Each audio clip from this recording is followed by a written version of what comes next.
Assalamualaikum warahmatullahi wabarakatuh. Salam sejahtera bagi kita semua. Salam, Om Swastiastu, Namo Buddhaya, dan salam kebajikan.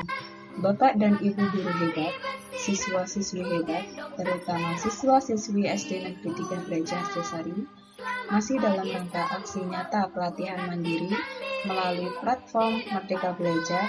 Di sini saya akan memaparkan aksi nyata, yaitu sosialisasi profil pelajar Pancasila. Apa itu profil pelajar Pancasila?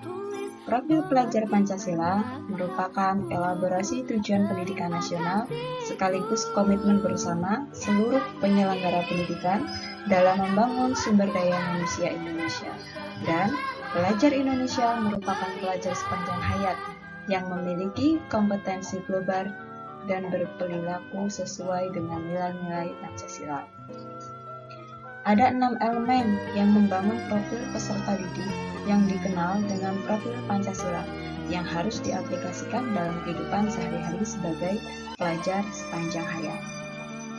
Di situ sudah ada yang pertama, yaitu beriman, bertakwa kepada Tuhan Yang Maha Esa dan berakhlak mulia. Di sini pelajar yang berakhlak dalam hubungannya dengan Tuhan Yang Maha Esa, memahami ajaran agama dan menerapkannya dalam kehidupan sehari-hari. Yang kedua, berkebinekaan global, yaitu pelajar yang mempertahankan budaya luhur, lokalitas, dan identitasnya, dan tetap berpikir terbuka dalam berintegrasi terhadap budaya lain. Yang ketiga, gotong royong, pelajar yang memiliki kemampuan untuk melakukan kegiatan bersama-sama dengan sukarela, tanpa paksaan. Mandiri, pelajar yang bertanggung jawab atas proses dan hasil belajarnya. Bernalar kritis, pelajar yang bernalar kritis mampu secara objektif memproses informasi baik kualitatif maupun kuantitatif. Yang terakhir, kreatif, pelajar yang kreatif mampu memodifikasi dan menghasilkan sesuatu yang orisinil, bermakna, bermanfaat, dan berdampak. Keenam elemen ini dilihat dari satu kesatuan yang saling mendukung dan berkesinambungan satu sama lain. Nah, berikut saya akan memaparkan elemen kunci nilai-nilai profil Pancasila.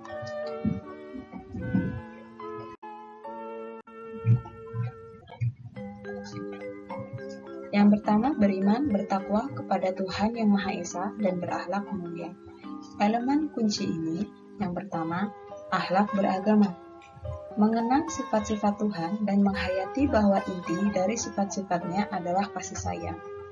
Akhlak pribadi, menyadari bahwa menjaga dan merawat diri penting dilakukan bersamaan dengan menjaga dan merawat orang lain dan lingkungan sekitarnya. Akhlak kepada manusia, mengutamakan persamaan dan kemanusiaan di atas perbedaan, serta menghargai perbedaan yang ada dengan orang lain. Akhlak kepada alam, berarti menyadari pentingnya merawat lingkungan sekitarnya, sehingga dia tidak merusak atau menyalahgunakan lingkungan alam, agar tetap layak dihuni oleh seluruh makhluk hidup, saat ini maupun generasi yang akan datang. Akhlak bernegara, memahami serta menunaikan hak dan kewajibannya sebagai warga negara yang baik, serta menyadari perannya sebagai warga negara.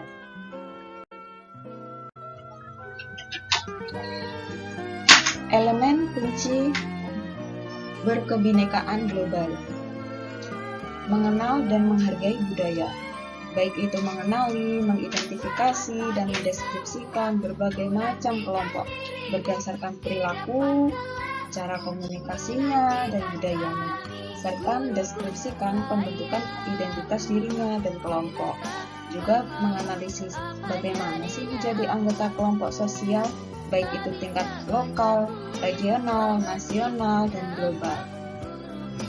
Yang kedua, kemampuan komunikasi interkultural dalam berinteraksi dengan sesama.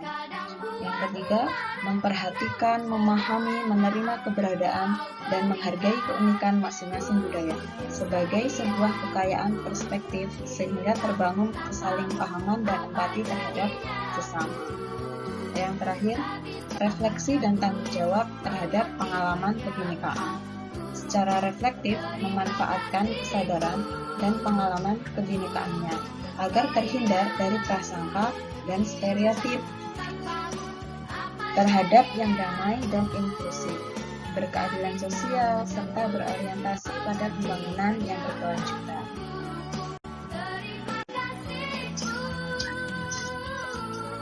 Elemen kunci gotong royong, kolaborasi, yaitu bekerja sama dengan orang lain disertai perasaan senang ketika berada bersama dengan orang lain dan menunjukkan sikap positif terhadap orang lain.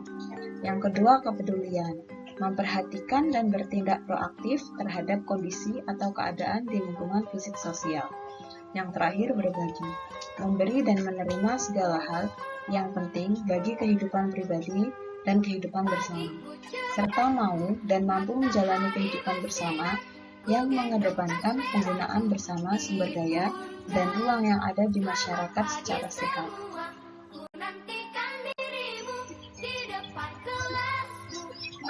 Elemen kunci mandiri, kesadaran akan diri dan situasi yang dihadapi, melakukan refleksi terhadap kondisi dirinya dan situasi yang dihadapi, dimulai dari memahami emosi dirinya dan kelebihan dirinya, serta keterbatasan dirinya, sehingga ia mampu mengenali dan menyadari kebutuhan pengembangan dirinya yang sesuai dengan perubahan dan perkembangan yang terjadi. Yang kedua, regulasi diri, mampu mengatur pikiran, perasaan, dan perilaku dirinya untuk mencapai tujuan belajarnya. Bernalar kritis. Elemen kunci bernalar kritis memperoleh dan memproses informasi dan gagasan, terutama memiliki rasa keingintahuan, mengajukan pertanyaan yang relevan, mengidentifikasi dan mengklarifikasi gagasan dan informasi yang diperoleh, serta mengolah informasi tersebut, menganalisis dan mengevaluasi penawaran. Dalam pengambilan keputusan, menggunakan nalarnya sesuai dengan kaidah sains dan logika. Dalam pengambilan keputusan dan tindakan dengan melakukan analisis serta evaluasi dari gagasan dan informasi yang ia dapatkan. Merefleksi pemikiran dan proses berpikir. Melakukan refleksi terhadap berpikir itu sendiri atau metakognisi, dan berpikir mengenai bagaimana jalannya proses berpikir tersebut sehingga ia sampai pada suatu kesimpulan. Yang terakhir, mengambil keputusan. Mengambil keputusan dengan tepat berdasarkan informasi yang relevan dari berbagai sumber, baik itu fakta dan data yang mendukung. Elemen kunci kreatif yang pertama, menghasilkan gagasan yang orisinal, menghasilkan gagasan yang terbentuk dari hal yang paling sederhana, seperti mengekspresikan pikiran atau perasaan sampai dengan gagasan yang kompleks, untuk kemudian mengaplikasikan ide baru sesuai dengan konteksnya, guna mengatasi persoalan dan memunculkan berbagai alternatif penyelesaiannya. Yang kedua, menghasilkan karya dan tindakan yang orisinal. Menghasilkan karya yang didorong oleh minat dan kesukaannya pada suatu hal, emosi yang ia rasakan sampai dengan mempertimbangkan dampaknya terhadap lingkungan sekitar. Demikianlah paparan yang dapat saya sampaikan mengenai profil pelajar Pancasila. Jadilah pelajar Indonesia yang menjunjung tinggi nilai-nilai Pancasila. Terima kasih atas waktunya. Saya akhiri. Wassalamualaikum warahmatullahi wabarakatuh.